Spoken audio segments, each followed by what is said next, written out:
Welcome to the Chasing Tomorrow podcast. I have one of my longtime friends, colleagues, and guys I admire who's going to spend a little bit of time talking about the topics that we all love hearing about: purpose and meaning and mission. Bret Magpiong is a recent author of a book called The Delta Theorem, an innovative framework for being fully alive and truly wealthy, which I want you to define that for us. Comes alive with purpose on purpose. We like that. Bret's been out pushing the book and getting people to hear his story, and we're going to get to do that right now. Bret, welcome to the podcast. Joe, thank you so much for having me on. It's really an honor to be here. There's nothing like the origin story, Bret, and I'm sure that in the beginning there wasn't a book in your life, nor the journey of the adventures you've taken on or the big things you did in your business life. So just give us a little bit of background. Where'd you grow up? What were your interests? What were you doing early in your life? We'll see how that evolves. Yeah, there definitely was not a book in the beginning, but ultimately that's where things landed over the last year or so. But I grew up here in Southern California. I still live in Southern California. I was the son, or am the son, of a civil engineer for the city of Los Angeles, and my mom was a homemaker. She has passed away. My father's still alive. He's 86 years old, and he's still riding his 10-speed bicycle long distances almost on a daily basis, which is pretty amazing, which kind of leads into a little bit of my upbringing. I grew up an older brother and myself, and we were definitely a athletic and jock-minded family, if you will. Yeah. I like to tell the story, Joe, that one of the first tests I ever failed as a kid was I was asked to name the four seasons. And of course, I said football, basketball, baseball, and hockey because in my household, those were the only seasons. And when I got back the test and it said F, what's winter, spring, summer, and fall, I had no idea, frankly, in my Oh my household. So God. that was kind of the upbringing, lots of athletics, lots of team sports and what have you. And it carried on through a lot of my life and my career and what have you. So yeah, that's my upbringing. I like that. And so, you got through school, show up in the workforce. What was your early work? What were you interested in? What were you doing? Well, I started my career at a very large professional services firm. Price Waterhouse is what it was called at the time. It's now PwC. And I started off just as an associate or a staff person, I think is what they called it at the time, which meant that at that time you were to be seen and not heard, if you will. I did a lot of copying of things and made sure that engagements were going and that I showed up, and long hours and all the things of what you're starting off to do. Ultimately, it was just such a great springboard to the rest of my career, because starting at a very prominent firm like that just opened up so many avenues to me. It turns out that the avenue that it did open up for me here in Southern California was to get involved in providing very specialized personal financial services to senior executives of some of the corporations that Pricewaterhouse was engaged with. But also I worked with entertainers, I worked with athletes, I worked with a number of people in Hollywood to kind of provide them with this customized personal financial services, which I did for 35 years of my career. So yeah, it was a great place to start, and very rewarding career for me.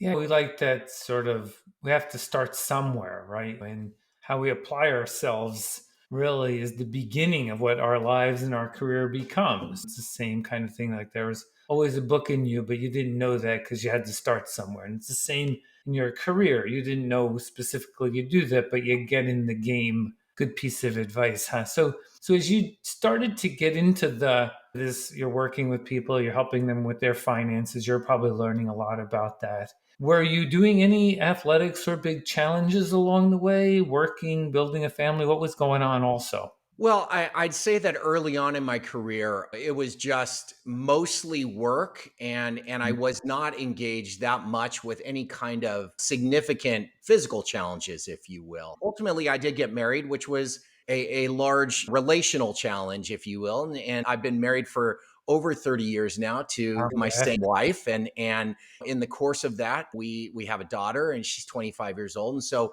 relational challenges for sure kicked in. What I Mm, realized, though, was that if I started to have just my career and my relationships, that the physical nature of things was, and something that was so pivotal to me growing up, was something that was still there for me. And so eventually I did engage with doing things like 5Ks is what I would start off with, Mhm. and running, and doing some, obviously some exercise from that perspective, which ultimately led to me nowadays doing some kind of crucible events. And I became a coach inside of an organization that was run by a former Navy SEAL. And that coaching program required me to pass a very physical kind of, a crucible event in order to get my coaching certification. So it was a progression over time, but the very roots of me having grown up in athletics was always there, and built into the challenges that I always faced across my career. Now, let's talk about that for a little bit. This need over time to build a stronger physical you to carry the rest of you. So the intellectual you is there. You have this relational you that's there. You're becoming a family person. But without that physical dimension, something was missing. Right? It seemed like you filled in a void. How, like, as you did more of that, how did that show up? How did the rest of life sort of play out for you? Look, I always felt like if you show up to my office, let's say, if I showed up to my office and I didn't have good sleep the night before, or I didn't fuel very well, guess what happened? I just didn't show up very well at all. And Mhm. so I learned very early on that the physical nature of things, not alone of like endurance or strength training or those kinds of physical attributes associated with working out and what have you, but sleeping well and fueling my body and hydrating and that kind of thing, it frankly helped me to show up better on in the workplace. Which, when I showed up better both in the workplace and at home, I showed up as a better version of myself as a Yeah. result of that. So it was clear to me that when I wasn't doing those things, I could feel as if there's something really wrong here. I just didn't feel good physically, but I also didn't feel good mentally.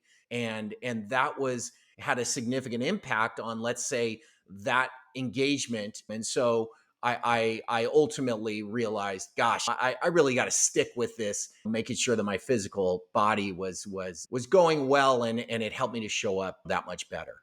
It's really fascinating because we would probably both of us here. Sometimes people say, like, well, that's going to tire me out or that's going to put strain and stress on me. I don't really have time for that. And then this sort of deleterious effect that could come from that, right? Where we're not actually leveraging the underlying infrastructure. It's like, don't put oil in the car, never change the tires and expect it to keep going well. And we have to invest in the infrastructure of ourselves. And look, you found it without a direct plan to say, hey, this is really important.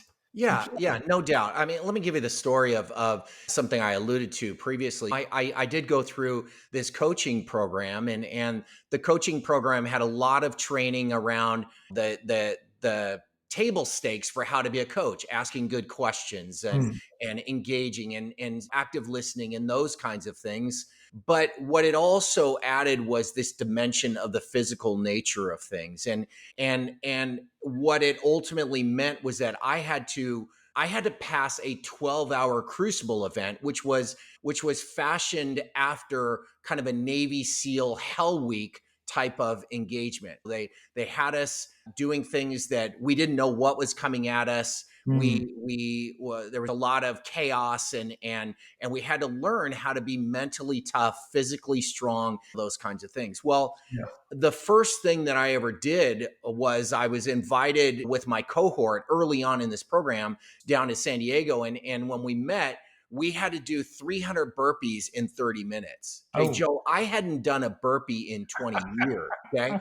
We were doing 10 burpees every minute on the minute. And I literally was yeah. gassed at about 110 of those, Right. 11 minutes into this. And I was gassed. But I had to decide real quick, like, was I going to get voted off the island, if you will, or was I going to like endure this? And when you do things physically, as you and I both know, it's not just the physical that gets touched Mm. on. What gets touched on is the mental, the intuitional or instinctual nature of us, our natural kind of tendencies, even spiritual things that come out of us. And so that was the nature of things. Well, I learned in the course of that if I was going to pass this, I was going to have to train. We talk about about doing things, it's really in the training. It's not in the trying, it's in the training.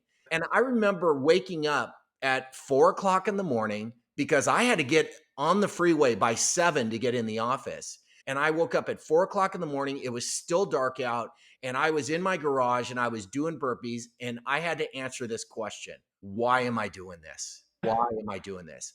And what happened as a result of having a very powerful why, which was tapped into because of the physical nature of things, which was, I want to be a coach. That's what I want to be. And I want to get certified through this organization, that I would do those burpees. I would get up at 4 in the morning. It didn't mean that I went to bed at 7 the night before. I actually did not. But I did get up. And when the buzzer rang, and I thought to myself, am I getting up right now or am I not? I had to tap into that very powerful why. Why am I doing this? And I would not have learned that if I didn't put myself through the training for that crucible event. So for me, that's the value that people gain, or we all gain, from the physical nature of things. I mean, that is just so critical for our how we show up, as I said. Yeah. I think that this is the thing about, of course, like you for the past 20 years, which is it's, are we going to reach in to something that we haven't tapped into? So I think the analogy for me is perfect. For 30 years plus, you help advise people how to invest their money. And they would be focused. They'd call Brett. How am I doing? How's the portfolio? Where should I grow? What should I do? What are a growth fund? And then no one calling you when you did become a coach, they did say, Brett, what should I be doing? How should I be investing in myself? How should I be growing? What should I be like? We know how to invest our dollars, but more important is our being, our physical capability. We don't invest enough, but you found it through your why. And the why on the money, I guess, is pretty clear. Pay for my bills, pay for college or mortgage or something. But we do need to develop more of this why, that this investment in our physical being is the key decision because it carries everything else. And so as you've gone through this and you've been coaching now, and so how do you bring that sort of the two together? Because you're an expert in the financial stuff, of course. Now you're an expert in the coach. How do they come together for you? Well, the convergence of all of it, quite frankly, was that in working with my clients, one of the things that I learned very early on was that there are many aspects to wealth. You alluded to the subtitle of my book, and in there I talk about true wealth. And true wealth is I was very purposeful of using the word true, because what I learned inside of advising these clients and frankly coaching these clients was this: table stakes were investment returns. That's what they brought us to do. They brought us in to do. But inevitably, in almost every meeting that I had, because I was working with literally the less than one percenters, the people that had Boeing business jets and what have you. I just happened to fall into that space. Here's what the questions they would ask: what's the money going to do to my kids? That's relational wealth. That's not financial wealth. Or how is this going to impact my spouse or my friends or how people see me and that kind of thing? That's relational wealth. But they also ask, how come I don't have peace of mind? I have all this wealth, but I don't feel like I have peace of mind. That's mental or spiritual wealth. Yep. Often cases they would say, I've got all this and I feel horrible. My health is terrible. That's physical wealth. And then they would say something like, I don't feel like time is my own anymore, believe it or not.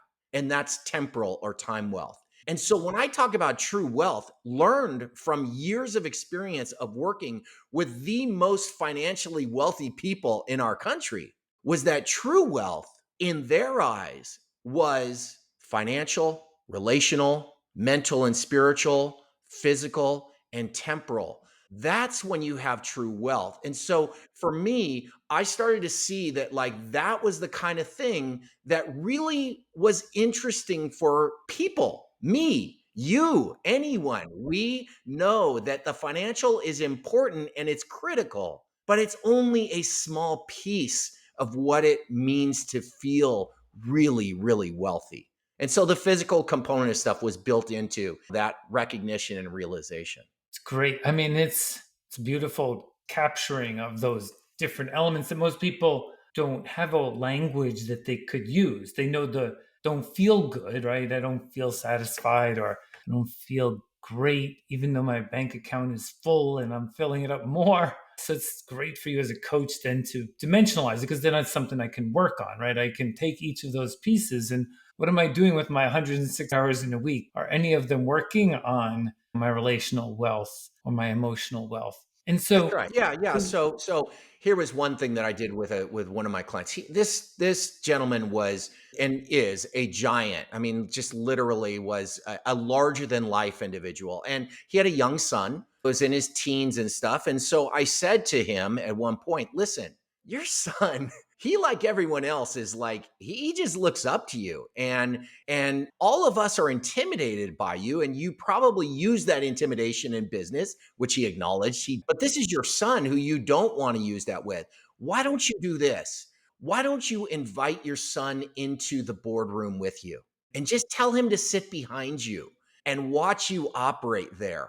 Okay. That was the kind of advice that was there. Now, of course, we dealt with his wealth management and financial management, that kind of stuff, but that was the value add. And he did bring his son in and develop the relational wealth. So there was time, there was the relationship, there was all those things that were built into it too. So the application is there as long as we're purposeful inside of it. Look, when you have a lot of wealth, financial wealth, you have a lot of opportunities to seize on these things, right? But do you have people that are advising you instead of looking at you and like being apprehensive because you're larger than life? Do you have somebody that really cares about you to give you the advice to say, have you thought about this? Because that's how you could use your wealth in a way that could really be meaningful for you on a go forward basis. So it was things like that that I endeavored to do throughout my career.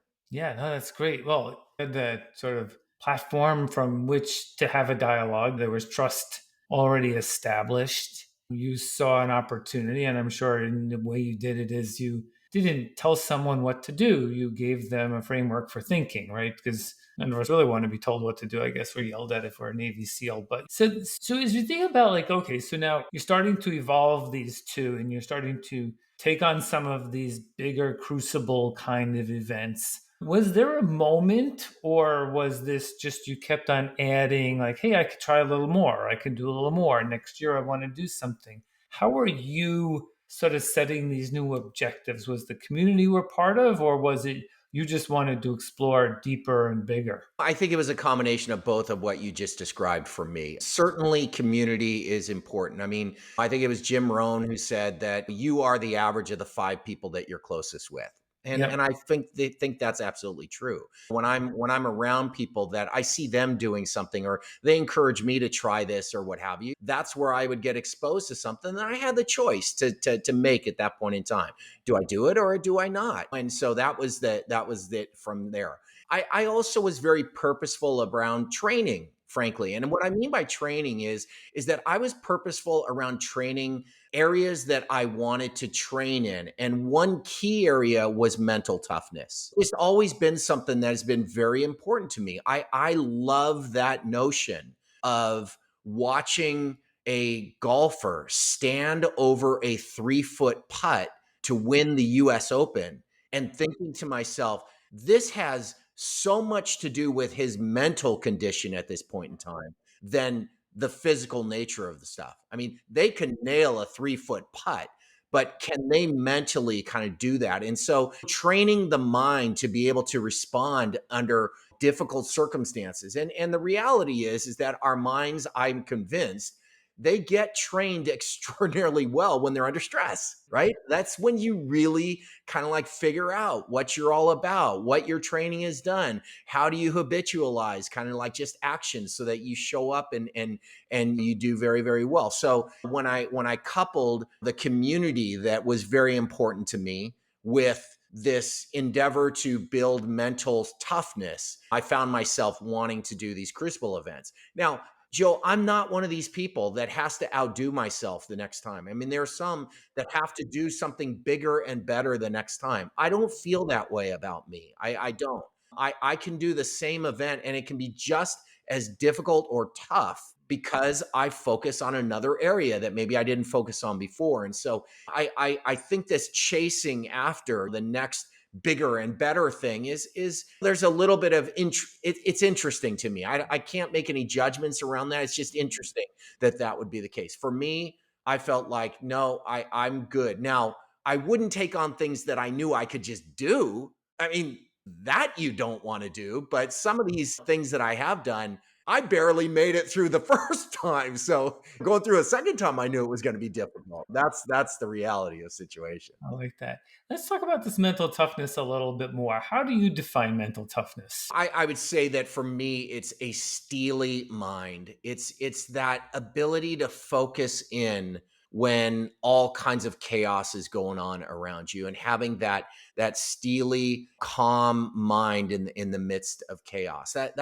That's the thing. Knowing how to respond, and that's what I see as mental toughness. And when you were hanging out with these guys who had been former Navy SEALs and they're training you to be a coach, but also in their programs, what did you see in them that said, yeah, that's a Navy SEAL? Like, how did they show up that was something you were learning from? I think that the key thing that I noticed, believe it or not, was that they were always thinking about being in service to others. It was amazing to me. They were in service to others. There was an other focusedness that I saw from them that I just loved. Now, it may have been that fact that here they were service providers to me in a sense, but that's not, I mean, you can tell the difference between somebody who's in it for business and somebody who's in it for really that kind of, no, I'm here to help you type of thing. And then on top of that, they were just that clearly mentally tough. They knew what they were doing. They were well trained, extraordinarily well trained. And frankly, the reason why they were is because they did the work. They showed up, they engaged, they did the work. And so those were the things that I noticed from them. Yeah, it's great when you have those kind of role models. And it's interesting what you say. I think the SEALs, as I used to read a lot about them, was they trusted each other with their lives, is the same point as they're really there to serve each other. I would never let you down because here I am, you're trusting me to protect you. And so then how could I let you down? So my level goes up and up and up, and they keep on doing that for each other, really almost interestingly, less for themselves. So yeah, so you become a coach and you do these programs and you start to see people come through the program, a whole bunch of different kinds of people, some who you knew would make it through, some who wouldn't. What were you, as you made that jump from being the person doing it to the person coaching it, what were you starting to feel and see through that process? Well, I alluded to something that I say to all of the people that I coach, and that is I have one requirement, and it's actually three in one, but it's show up, engage, and do the work. Those are the three things that are there. And what I mean by show up is that you're there. You show up and be there present in what's being requested of you. And engaging is if there's work to be done outside of the coaching relationship, that you are doing that and engaging inside that. And if we're working one-on-one, that you're not looking at your phone or those kind of, there's true FaceTime. It's not just an iPhone app, right? You're engaged from that standpoint. And then do the work is literally, you got to do the work. And so what I have found is that there are some people that just don't do that. And my biggest challenge as a coach is it's easy when you have somebody that does all three of those, right? I mean, it's easy. When you don't have those and you're holding somebody accountable and trying to get them to engage or to show up or whatever, that's where the challenging and difficult aspect is. And over time, I've learned that, look, this is their program, it's not mine. It's what they want. And if they don't want to show up or engage and do the work, that's entirely on them. I can't force them to do something, but it is surprising to me at times that somebody would engage a coach and then they don't do those things. So that was fascinating to me. Yeah, amazing. So then you go through the program, you've been working for a long time. All of a sudden, you decide to write a book. I mean, like, hey, there's some piece you got to bridge here for me, right? Like, Yeah. how does this start to emerge? I think every first time author sort of is like reluctant author in the beginning. Was that you? How did it bubble up? Yeah, I mean, look, this was probably a 10 plus year Mm. process. Yeah. And it started frankly with my own self awareness and self kind of like reflection and what have you. And really what I wanted to do inside that was to come up with something that helped me to be the best version of myself that I could be without sounding Yep. too cliche-ish. Yeah. But then when you converge that with my career and what I was doing with working with the folks that I did, there was this very interesting intersection that came to me, an inflection point. And that was that I started to see that there was a much larger story that I Mm. like to talk about that we're all caught up in. Yep. Okay. I believe that wholeheartedly. And I saw it with my clients because they had financial wealth to tap into larger stories and stuff. But interestingly enough, even though they tapped into a large story, I'm talking about something even bigger than that. I'm talking about like the situation where I'm driving on the 405 freeway in Los Angeles, which, Mhm. if anyone's familiar with it, it's not a freeway, it's a parking lot Yep. and you just inch along. And I sit there and I have this sigh come over me. I think it's a very common sigh that we as human beings have. And the sigh looked like this. Is that it? This is it? Like, that's all there is? I I know, mean, right. my Mm. story, frankly, felt and feels very large, Joe. Your story feels large. I have a wife. I have a career. I have a daughter. I have a house. I've got a number of different things, and those feel very large, and they are. But then you get stuck on that 405 freeway with that sigh, and you say, wow, my life is actually kind of small in the Yeah. whole grand scheme of things. And so the book is really about how do we tap into that larger story? I happen Mhm. to believe, Joe, that we tap into it, and the result is, quote, true wealth. Yep. We Right. tap into it when we become fully alive. Right. That's when we tap into it. Okay. And so the book talks about a framework that I came up with to help people come fully alive. When I was in college, I graduated. I didn't have two nickels to my name when I graduated. I mean, I had one suit, which was my graduation suit. I bought three shirts, four ties, two pairs of shoes, and I worked at Price Waterhouse wearing the same suit every day because I couldn't Yeah. afford anything different, right? Right. Before I went and started, I went to Europe and happened to scrape together a money, and I had a backpack, a sleeping bag, and a Eurail pass. And I went to Europe before I started work. It was like Fun. the original, I don't even think they didn't call it gap time at that time. They do now. One of the things I did, Joe, is that I happened to land in Florence, Italy, and Okay. I was fortunate to be able to be there. And I'm not an art guy. I'm a jock. But I decided, well, you know what? When in Florence, do what you do in Florence, which is go to a museum. And I Right. did.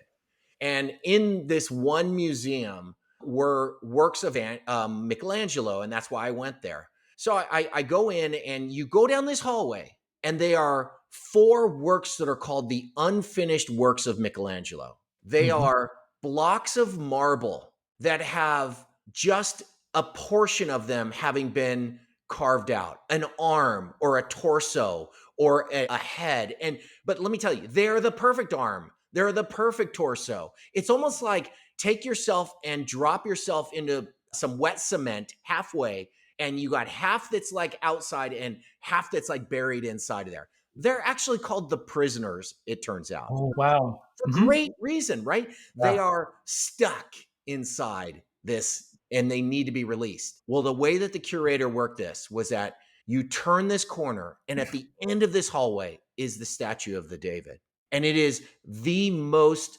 spectacular piece of art I've ever seen. It's 14 feet tall. I It know. is absolutely glorious. It's white, it's beautiful, and your breath is taken away.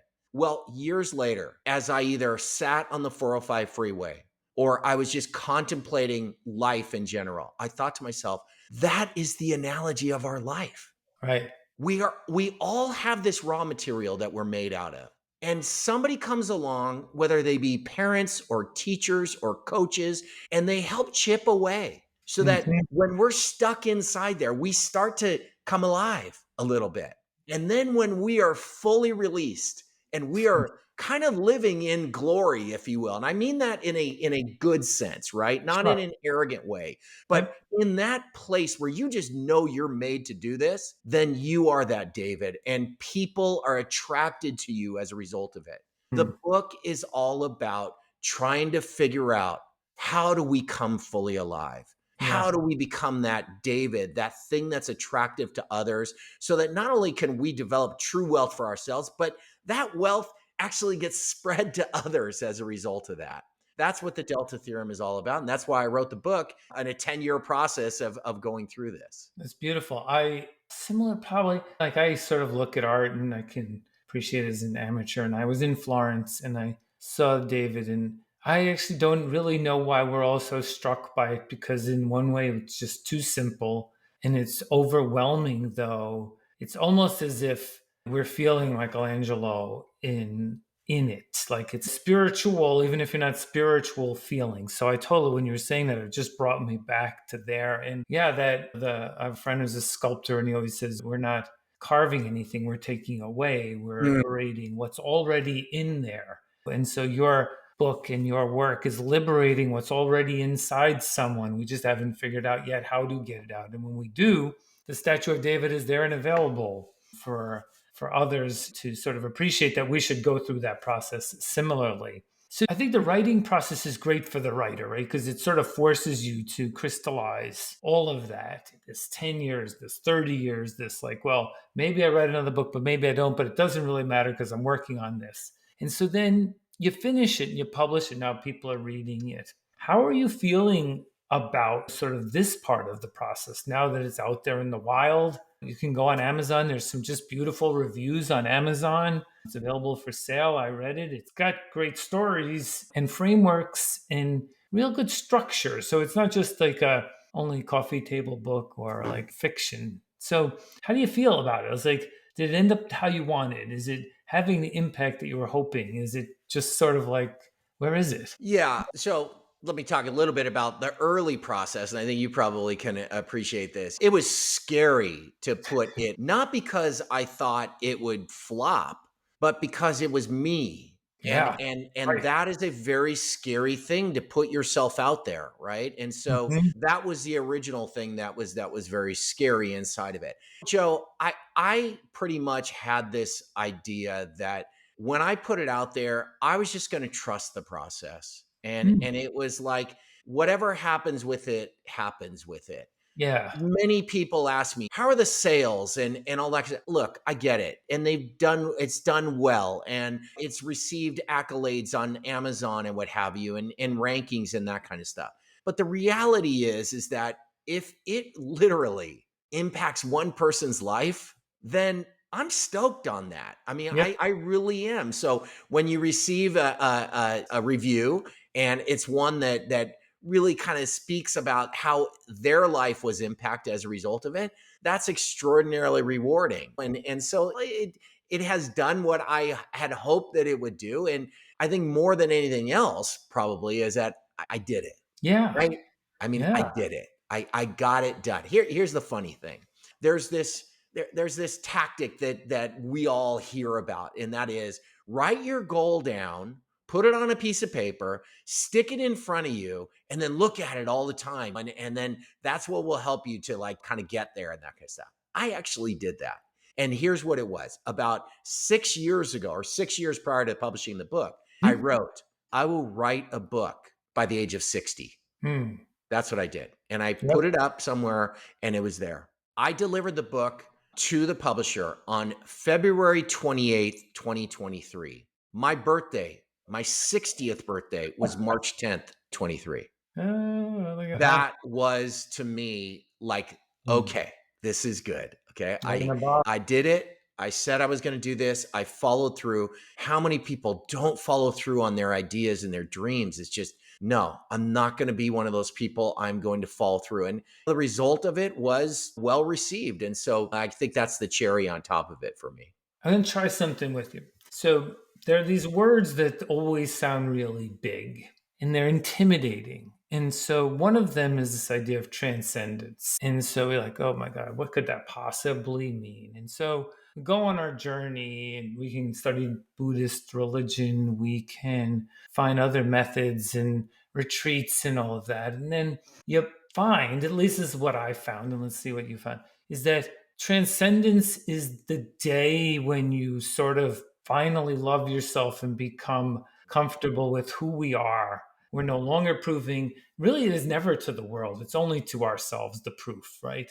The rest is a reflection that we're hoping tells us how we should feel. It's your wealthy clients that you had who are still not feeling good about themselves. It's the people on stage who we clap for who have imposter syndrome. They haven't found this thing. And so, in that intention that you set and your delivery against that intention, you have this transcendent experience because what you did was you did it, right? This was Bret overcoming himself to finally say, hey, I actually think enough of myself to write this book. I don't know if this makes any sense to you, but I've been thinking about it a lot lately.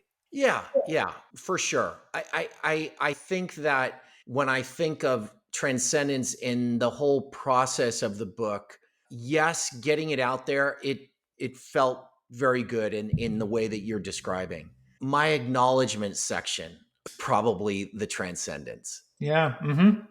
because it was there that I was able to thank and acknowledge all the people that helped me get to this place. Right. Right. And that felt transcendent when those people got to pick it up and read their name in there and know what they meant. Or it feels transcendent to know that people that are picking up the book and reading it and their name isn't in there, but they're reading about some of these people. Yeah. That gives me great joy and transcendence to have written that section and published that section for all the world to be able to see. That was very special. Yeah, big ripple effect that comes from that because, well, so it's interesting because I would just say, yeah, I totally understand and agree with everything you said. You had to show up for yourself to be able to recognize them and understand that. Like, I have been married for quite a bit of time myself, and I, instead of anniversary cards, always wrote to Anthea a thank you note instead to say I thank love you for that. supporting me and who I am, like not trying to change me into something else you wanted me to be, but celebrating the person that you decided to go on this journey with. And I think that's what is often missing, right? Is that what we're here to do is to both support each other. And that's what happened for you. And that's why you thanked everyone because they wanted Bret to be Bret. That's right. And he That's right. showed up. That's right. Beautiful. Yeah. Very, That's exactly correct. Yeah. I love that, Joe. I mean, I love that notion that we're writing a thank you note. That's really terrific. yeah, to try to even almost kick ourselves sometimes a little bit into where we should be. That's what I think the books are good for. I don't think a book is something that like we have to. One year, I read 52 business books, one a week. And about the two-thirds of the way in there, I was like, well, there's no notes to be taken.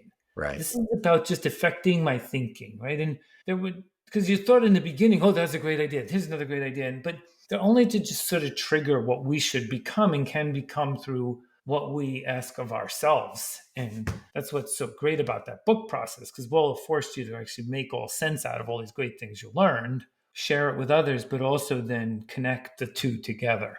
Yeah.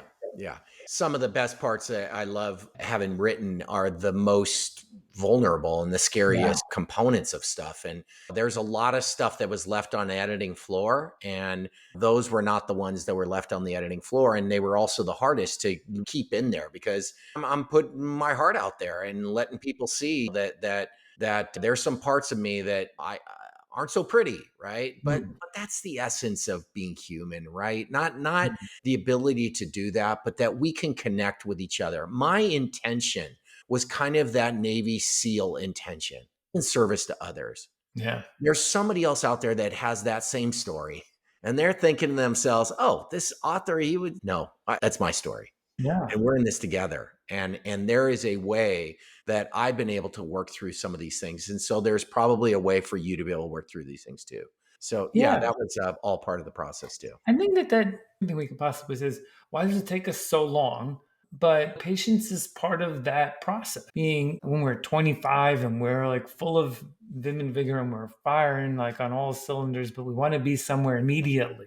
And then, like I often say, like well, if you had another 75 years to go, how would you want to use them? It is a while. So I do think that coming to grips with that over time, this idea that maybe the first third of our life is about sort of establishing our footprint. The second is about family and work. And the third is about giving back in community and serving the rest of the world. And it seems like you've found yourself to the third. We won't have to put a time frame on it, but that feeling, huh? Yes, for sure. You nailed it. I When I retired from the wealth management space, one of the things that I was telling some of my colleagues, and frankly, they were surprised. I mean, they Mm. just, what? You're retiring? He said, listen, here's the deal. I see my life as a hockey match. There's three Mm. periods here, just like you Mm. said, Joe. The Mm. first period, I call it study, right? I mean, that's Yeah. what we're doing. We're studying and we're learning. The second period is success, and that's what we're trying to do with family, with our careers, and that kind of stuff. And the third area I call significance, and that Yeah. is the ability to give back. And I thought, I'm still young enough to where I have the ability to try to like give back. I don't have money that was my client's money. Right. I made a good living, Yeah. and obviously I'm able to do those things, and I thank God for that. But still, I could have made more. That wasn't what it was all about. It was about, Agree. now, how do I take these lessons and do I share them with others? I wrote the book to my daughter, frankly, Mm. and that was the intent, was to have her kind of like learn about these things. And it just so happens that in the course of that, I think that there's a lot of daughters and sons and people out there that can also benefit as well. Yeah. Let's talk for a minute about this with purpose, on purpose. That's one of your core. Yeah, look, I believe that all of us really need to be intentional. And intentional is the with purpose, on purpose, that we're thoughtful, that we don't just go through life haphazardly. It's already volatile and uncertain and chaotic and ambiguous, what the Navy SEALs and others call VUCA. That's the world that we're in. So how can we navigate through this? And I believe that it requires us to be very intentional. Taking your son into a conference room with you when you are the chairman of the board is Yeah. very intentional. Using your finances to be able to help others in need, or what, that's very intentional. Mm. Writing a book so that your daughter can grow up and learn from some of these things, that's intentional. So with purpose, on purpose, is what that is all about. Now, the word purpose is very critical to me, because I do believe that people need to really do the work to focus in on what they believe their powerful why is. Yeah. Because when they have that, is when they're able to, one, make decisions better, because they can know what's inside their purpose and what's outside their purpose. And so they can Right. make a decision accordingly. And number two, it will give them resilience when the proverbial stuff hits the fan. Yep. Because you know what your powerful why and what your purpose is all about, then when stuff is coming against you, and it always does, Mm. you're able to dig down, because, oh no, tap back into what my powerful why is. My powerful why at that point in time of getting my coaching certification was to not get voted off the island and to get that certification. Yeah. And so I got up at 4 a.m. and I endured cold mornings and cold water and all kinds of chaos and VUCA and everything else, because was what my why was all about. And frankly, it built resilience, mental toughness, all the things that I wanted. And I was intentional about those things to make it happen. Yeah. The other word that sort of strikes me that relates to this is this word of authenticity that we hear often, like, oh, they're authentic. And like, oh, what does that really mean? And I think that authenticity is when your purpose is how you show up because you Yeah, have purpose. And that's so right. it's very consistent. And then when you talk to someone or you're on stage, it's like, oh, yeah, that just makes sense rather than someone reading a script or a teleprompter. This is what we would want to hear and why. My favorite is like this idea of the difference between telling stories and being a storyteller. Yeah. The storyteller has to have purpose because they need to bring you along. And to bring you along, you have to have purpose because otherwise you wouldn't have that emotional feeling. That's right. That's right. Look, my purpose these days is to inspire people to come alive. That Yeah. shouldn't come as a surprise inside of this. That's my purpose. And not everything that I do is always like geared towards that purpose, but often enough I will tap back into that and go, yeah, I want to Right. inspire people to come alive. And that could mean me making a fool of myself. And Sure. sometimes I do. And the reason is because I know that there's somebody who's looking, and it gives them the freedom to be themselves. Yeah. And that Right. means that I could potentially inspire them to come alive. It's not a shtick. It's not Right. a game. It's not, it's what I love to do. That's who I want to be. That's who I am. And so that's what this is all about. That wasn't always the case. I mean, when I was earlier in my life, my purpose was to raise a family that I was able to show character in my marriage and with my kids, right? And or my daughter. And so purpose does change over time. It does, because life changes, our eras change, and that kind of stuff. So I think that that's really critical. One of the things that I found, Joe, and you probably experienced this too, is that if I ask people when I'm coaching them, tell me what your purpose is, they look Mm. at me with deer in headlights. Oh, Often cases, they're like, I have no idea. And right. frankly, if I tell you what it is, does that mean it can never change? Right. And that scares me to be able to say that. So I'd prefer not to say anything, right? Mm. So that is a really critical thing. But boy, if you don't do the work, which my book walks through a framework of Yep. helping somebody find their purpose. And it doesn't start with asking the question, what's your purpose? It starts with other areas that help you to determine what it is you believe your purpose to be. That's really, really critical. Yeah, I think those are the questions that we're learning matter. Like, who am I? What do I want my legacy to be? What's my purpose? These are intentional statements. They're things that we need to work towards. We need to show up in our own minds about them or have a process to get to an answer. We don't That's have right. to have the answer because we were never even asked the questions. So, like, how would that actually happen? Right. So, the framework is really important, especially because it took you a long time without a framework to figure that out. It did. It did. And I want my daughter to have a hack to be able to help her along those lines so that it doesn't take her 60 years to get there. I like that. I like that. And the question I won't ask you is there a second book? Because that's sort of a throwaway question. But now that it's out and you're feeling good about it, like, how are you? You got some more time back in your day because you're not working manuscripts and everything else. What's your sort of like, I'll go to my chasing tomorrow? What are you going to sort of point yourself towards over the next couple of years here? What you Yep. and I are doing right now, Perfect. Love that. engaging with people from that perspective. It could be a podcast, it could be one-on-one coffees with people. It can be, God willing, maybe some speaking engagements to larger groups of people. Yeah. That's kind of the things that are there. But it truly is about not selling books. It's about inspiring people to come alive. I heard this quote. Maybe you've heard it. It was by a gentleman named of Howard Thurman. And he said this: don't ask what the world needs. Let me start again. Don't ask what the world needs. Ask what makes you come alive and do that. Mm. Because what the world needs is more people who are fully alive. Just think about that, man. Yeah. Don't ask what the world needs. That's like a sales marketing thing. Ask what makes you come alive and do that. Because Beautiful. what the world needs, and I'd say the world is attracted to, is Mm. more people who are fully alive. Love it. It fits in obviously with what I'm all about. It's also potentially dangerous if not done with maturity. Playing golf for a living could be making me feel alive, right? That's what I love to do or whatever.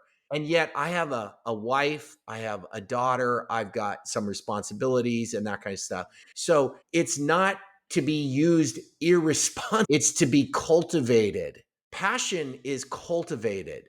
It's not just followed blindly. You develop it over time. And that's what that quote is all about. And so, Joe, that's what the next is for me, is to do exactly what we're doing right now. Well, Brett, this has been just fabulous. So excited for you in the book. Everyone should look for the Delta Theorem on Amazon or anywhere else you could buy it, read it, write a great review. I'm sure if you message Brett, because his info is on the Amazon page, he would love to talk to you. And Brett, We will talk again and check in. Thanks for your time today. Thank you so much for having me. It's been a great, great fun for me.